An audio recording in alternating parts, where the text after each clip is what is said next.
ये सिर्फ पत्थर के पहाड़ नहीं है, बल्कि समय में जमे हुए वो सवाल हैं जिनका जवाब सच कहूँ तो आज भी दुनिया ढूंढ रही है। तो सबसे पहले ये समझना होगा कि ये जो विशाल पत्थर की संरचनाएं हैं ना, ये अपने असल आकार से कहीं ज्यादा गहरी हैं, कहीं ज्यादा रहस्यमयी।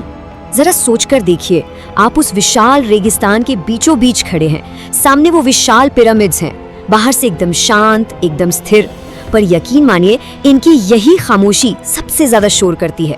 ये वो खामोशी है जिसके अंदर न जाने कितने तूफान, कितनी ही कहानियां दबी हुई हैं।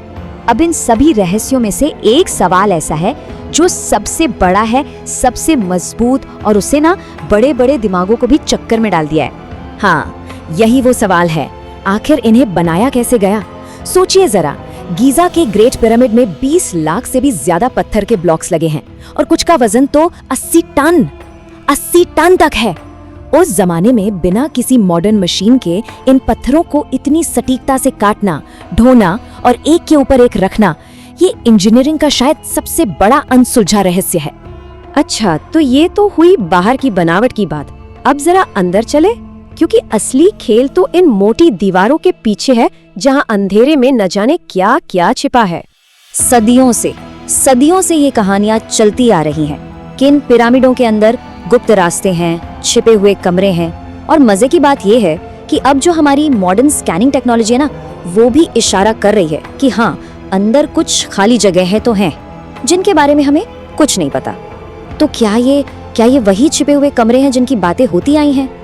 लेकिन पिरामिडों का ये जो राज है ना, ये सिर्फ पत्थर, गणित या इंजीनियरिंग तक ही सीमित नहीं है। नहीं, वहाँ एक अलग ही एहसास है, एक ऐसी फीलिंग जिसे विज्ञान समझा नहीं सकता, उसे सिर्फ महसूस किया जा सकता है।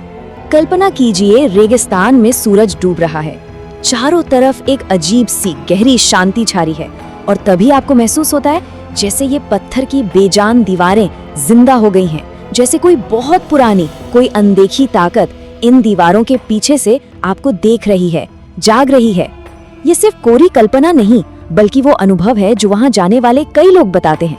तो अब हम एक ऐसी जगह पर आ गए हैं जहाँ से दो रास्ते निकलते हैं। एक रास्ता तो ये कहता है कि भाई, ये पिरामिड प्राचीन मिस्र के लोगों के बेमिसाल ज्ञान, उनकी मेहनत और उनके पक्के इरादों का नतीजा है। बिल्कुल, लेकिन दूसरा रास्ता एक बहुत बड़ा सवालिया निशान खड़ा कर देता है। क्या ये सब कुछ सिर्फ और सिर्फ इंसानी हाथों से मुमकिन था, या फिर इसके पीछे किसी बहुत ही एडवांस सभ्यता या शायद किसी बाहरी ताकत का हाथ था? और जैसे जैसे हम इस पूरी पहेली को समझने की कोशिश करते हैं ना, एक बात तो साफ हो जाती है, पिरामिडों का असली जादू उनके जवाबों में नहीं है, बल्कि उनके अनसुलझे सवालों में ही छिपा है।